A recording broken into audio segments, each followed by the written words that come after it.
Twister Talk with Gary, Sue, and Brandon starts now.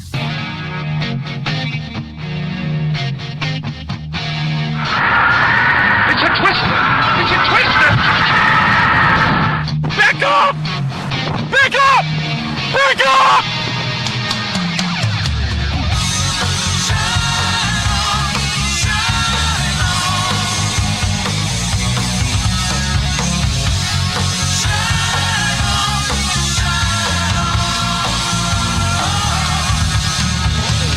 And welcome to Twister Talk. My name is Gary. Thanks for joining us. Got a special interview for you today on Twister Talk. A gentleman who was a young wee lad when the Superoutbreak hit. He lived near the Monticello, Indiana area. And in 1974, of course, we know the F4 went through Monticello and several of the surrounding towns, doing a lot of damage and taking many lives. It was an F4 tornado in central Indiana that year. And Brad Hartz is going to join us, and he's going to talk to us about what he saw and what happened afterwards, but also how they're celebrating the anniversary of that horrible day today with a positive, good outlook. So let's go to our interview with Brad Hartz here on Twister Talk. You know, we're talking about the Superoutbreak here on Twister Talk as we celebrate 50th anniversary. We call it a celebration because the innovations that have happened since then were spurred on by this Superoutbreak. You know, when we talk about tornadoes and we talk about the outbreak, we hear a major city. You talk about Xenia. You'll talk about Gwynn, Tennessee. You'll talk about, Tanner, Alabama. And we forget sometimes that these tornadoes just don't visit the one city or one town. They may go through an incredible amount of land. And the one we're talking about today started near Monticello, Indiana. But this tornado was an F4 and totaled a distance of 121 miles through Indiana. And two of the towns that were hit the hardest, besides Monticello, was a town called Rochester and Talma, Indiana. Now, we want to welcome Brad Hartz to Twister Talk because Brad was a resident of that time in Rochester, Indiana. And Brad, welcome to the show. Thanks for joining us today. Well, thanks for having me. And when I heard about the opportunity, I think the first thing I thought of is this has been a significant event in my life and others. And to be able to share that was important. So thank you for having me. Now, you lived in Rochester, right? I did, yes. So how much do you remember that day and what was that day like? Your listeners may find this interesting. Okay. At that time, my brother and I were living with our parents, and I was about to turn 4 years old. So I was three and a half. And what's remarkable to me is the clarity of what I remember and the smells and the feelings that I had. And my parents had purchased a trailer. We lived in a mobile home at the time. And I remember telling my mom, I can sit here and draw where every room and every door is in our trailer. I just remember it that clearly. I remember getting knocked out and what steps we took to get to the hospital. And she looked at me and said, "You were 3 years old." And I said, "Mom, I still feel the wet grass on my feet when we were running across the yard." And so I think some people will find that, amazing. It's something I've lived with all my life. But what happened to us is we were about 3 miles west of Rochester on State Road 14. And again, my parents did have a trailer at the time, and my dad was out doing some night work.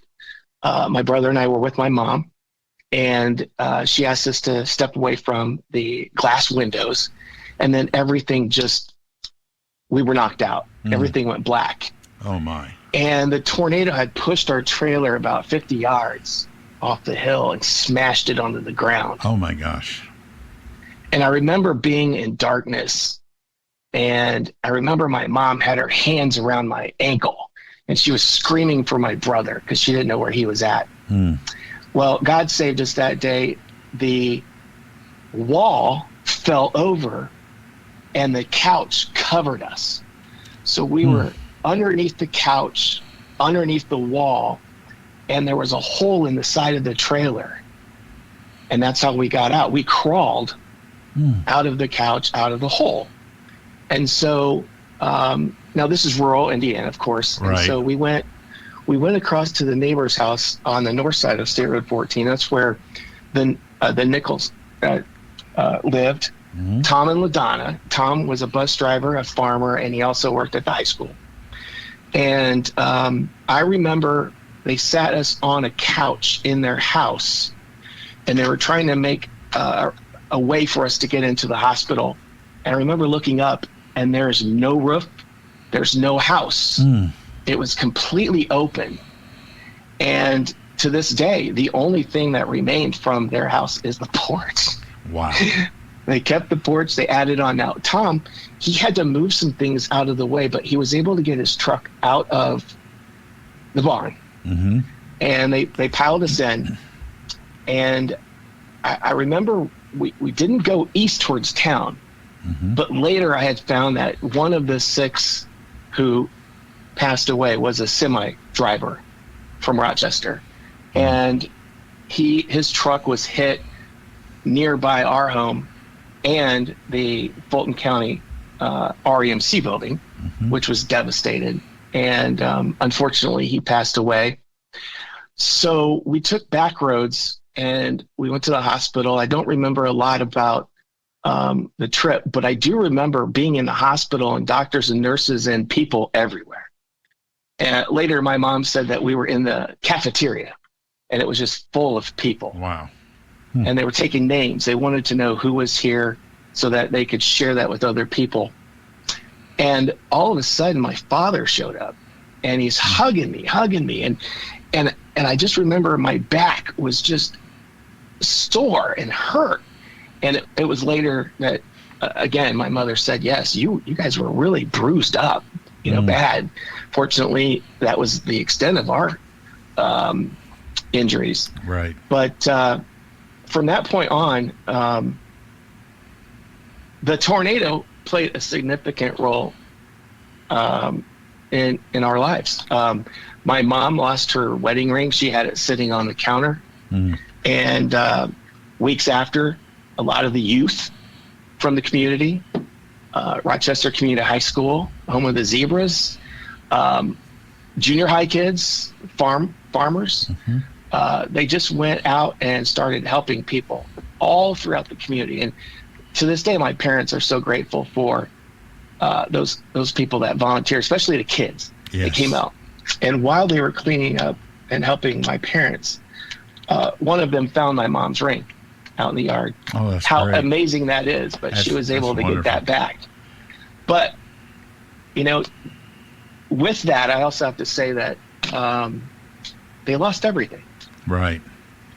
And I can't imagine what that would be like for a young married couple with a 2 and 3-year-old to start, building your life together and then everything get wiped out.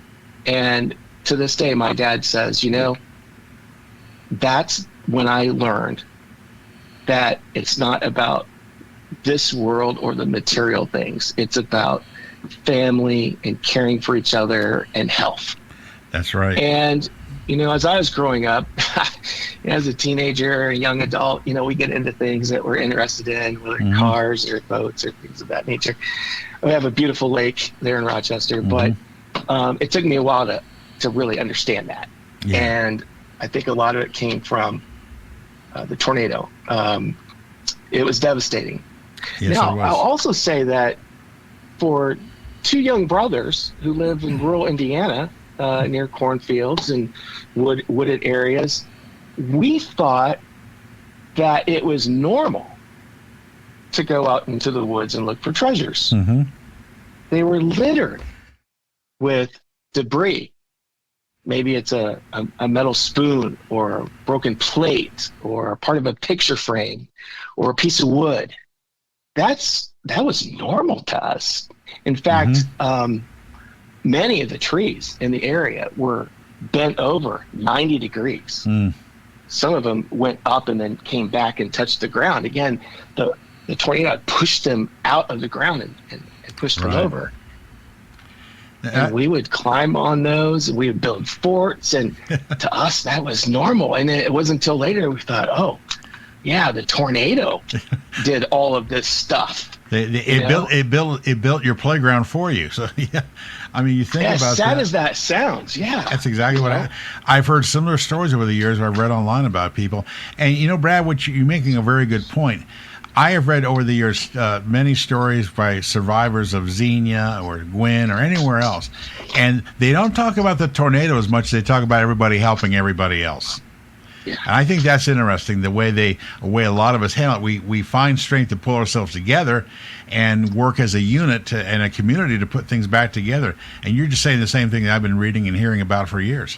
And I think that's great. You're exactly right. And I would say that the one place that anybody in the Fulton County area can go to, and that is the Google Newspaper Archive. Mm-hmm. And this was a project from 2006 to 2011. And our public library had pretty much all of them on microfilm, microfiche. They are online. And you can go to April 4th, 1974, April 5th, April 6th, April 8th. And you will see what the community was doing at that time. Right. I am, even to this day, impressed. It wasn't about the pictures. It wasn't about the sensationalism. The newspaper was used to let people know where people were at. Right. It was used to keep track of those, unfortunately, who died, the 6 people of Rochester, including a small child who died. It was used to let people know where people were relocated. And several of our newspaper editions listed relocation addresses for people in the community. And this went on and on.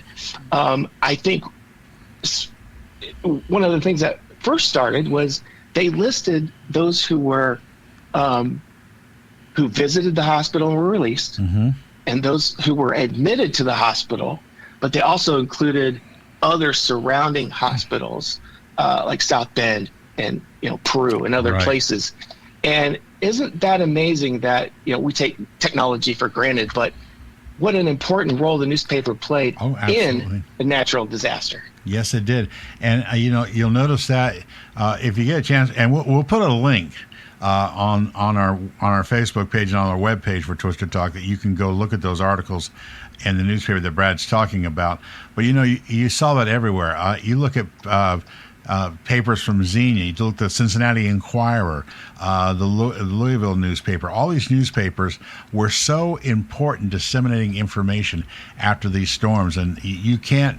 Everything's so instant today, but you can't remember how important that was back then, that these papers are being published and local people can find out what's going on, find out where to go to get help, find out where check on people, and find out what hospitals. And yes, the journalism served an importantly tremendous resource for so many people. Because let's face it, after a tornado like that, a lot of people are just kind of dazed. Like, what happened? I've lost everything. And then but then they realize there's many people who went through the same thing and maybe lost loved ones and family, but it pulls them together. And so the newspapers were an extremely, extremely treasured resource back in those days. No doubt about it. No doubt about it. It certainly was. And, not all communities have a local radio station. Right. Rochester does, WROI Rochester. Again, another resource. And, as I was growing older, inquiring with my father on, how to be a good man, when I get to the age. And I asked him and said, now you're in your early 20s. How did you get through that? Right. And what he told me, I'll never forget, he said it was the other men of the church. He said, I can't tell you how important the church was to us, and not just their family church. Right. Churches throughout the community, they didn't care what religion you were, if you were Jewish or Catholic or Presbyterian, did not matter. Right. They all came together as a community. And I know that there were hundreds of communities throughout the Midwest. This was a big super outbreak. It was incredible. Yeah. And so, again, when we see natural disasters, yes, Red Cross, yes, the government, yes, private industry, but you just cannot you can't discount the power of God-fearing people who are there always, After Hurricane Katrina, the first groups in there after Katrina were not the government. They were faith-based organizations, Christians going down there with food and clothing and supplies and ministering to the people. So, yeah, we can't underscore that enough, that the faith-based organizations and churches are sometimes the first responders because they're right there in the community. And it may take a day or so for the Red Cross and other agencies to get there. They're there making a difference right away, and you can't overstate that point. That's how important it was then and how important it is today. So, go ahead. Oh, I was just going to say that while I was growing up, my father was employed by the REMC. He was a lineman for the county. Mm-hmm. And I've heard so many stories in my life of snowstorms and ice storms and wind damage. And I asked him, I said, now, here you lost everything. You're working at the REMC. You need to take care of your family. Well, who went out and rebuilt the lines? He said, they came from everywhere. Right. They came from everywhere. They came from Michigan. They came from Ohio, Illinois. They were sending work crews.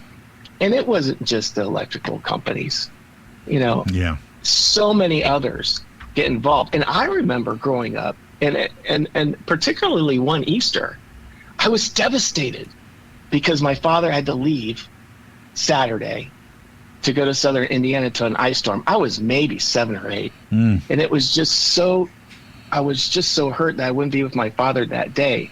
But now, knowing what I know now, he had to go help another community. They needed power.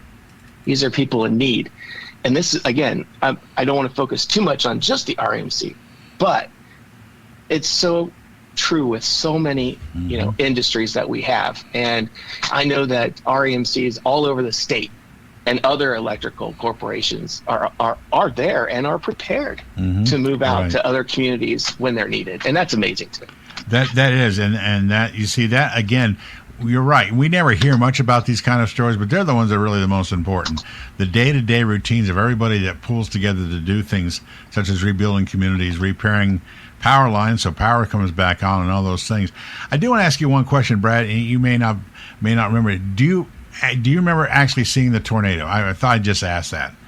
I'm not sure if you did or not, but sometimes even people I've talked to, heard stories, and even talked to a few people who are like 5, 6, 7 years old. They said, "Yeah, I just remember like this real darkness."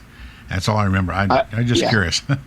That is a great question. Now, the home that we lived in, this mobile home, was sitting east and west, and our picture window was facing north. And as you know, the tornado came from Monticello from the southwest. Right. So there really wasn't an opportunity for us to see us. And I remember, two brothers. I remember we were fighting over the chair next to the window. It was Dad's chair, and Dad wasn't home, and so we were struggling who got to sit there. And I remember my mom. She goes, "You guys, we need to get on the couch. All right, let's get away from the window. The storm is really bad." Right. But unfortunately, other than color changes, I don't remember anything about the twister or the tornado. It was literally wind noise, and then we were knocked out. Right. Completely blacked out. Yeah. I know some people have said, Gary, I remember seeing like the sky would be like yellow black or green black or something. Green. Yeah, and then everything broke loose. So it just kind of curious, because it seems like like I say, it's interesting to me because people say I saw weird colors just before the tornado. Everything just looked weird outside. It's like that's what happens, unfortunately. But like you say, the people did lose their lives in that area. I know Talma, which is not that far to the northeast of you, was almost completely destroyed. Exactly. There was hardly anything left. It came right along the west side of Rochester. Everyone remembers the Riddle Elementary School with the damage they took there. And then it went right towards Talma. And, again, if I go back to the newspaper articles, it's just amazing. Here I see Governor Otis R. Bowen took a 13-hour trip by airplane, and he visited Newcastle, Monticello, Rochester, Angola, Tell City, New Albany, Madison.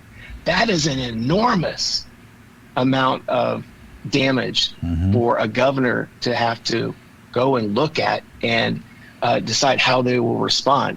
And it seems like 13 hours. Can you imagine? Yes. Looking at damage for 13 hours. Just incredible. Yeah, it's amazing. You see damage after damage. So many pictures of all your area and areas all over this part of the country. You literally see is like just a mass of debris. Look, the old thing it says, like people who served in the war said, it just looked like carpet bombing. It looked like just a big sigh that just swept through the countryside. It's like, well, we forget sometimes that these tornadoes have winds over 250 miles an hour, and sadly, it's like a buzzsaw. It just goes through everything, and it's a terrible sight. And thankfully, even though there was 300 people died, you still have the fact that there was good that came out of it, believe it or not. And even in the midst of this incredible pain, good things happened with people, and lives did get rebuilt, and it did force the U.S. government to start really getting serious about really funding all this Doppler research and other things with the National Weather Service and the Storm Prediction Center in Oklahoma, and saying, I think we better wake up and get off the pot and get this done, because this can't happen again. And you're right. It wasn't that long ago. I'm getting older, so maybe it was, but I remember the people taking up signatures and the surveys on whether we should even do Doppler or not, right? Before they were built, and they wanted to know what the residents thought. And they were in gas stations, they were in public spaces, and I just remember a lot of people signing up, going, "Hey, I remember the snowstorm of '78, or I remember the tornado of '74. This is, yes, okay, it costs money, but this is a technology that will really benefit and save people's lives." And so then, fortunately, we were able to do that, and it's really great, and it keeps getting better. Yes, it does. We did talk about the tornado that came through central Indiana and Ohio just the 14th of March, and how well our newscasters were able to identify that threat and that circular motion, and warn people minutes, tens of minutes, maybe even a half hour before it reached the community. And that's something that we just take for granted. I'm glad we have that available to help save people. It is. It's a truly valuable resource, and the National Weather Service has done so much strides in going forward, and the Storm Prediction Center has become more and more on top of things as the weather goes by. Any closing thoughts, Brad, that you'd like to share with the audience? I appreciate what you've done, raising awareness, the website, the Facebook groups, the interviews, making resources like the Rochester Sentinel online available to people who can go back and read about this.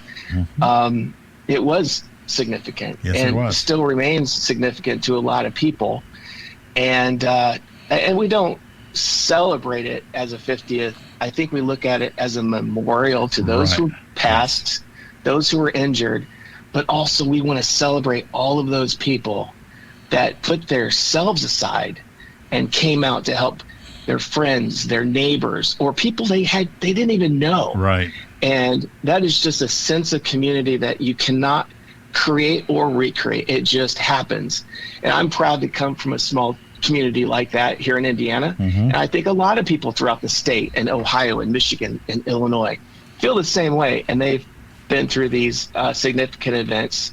And so to have the opportunity to share a little bit of what a young person had seen, I'm glad to be able to do it. And I appreciate you so much for having me.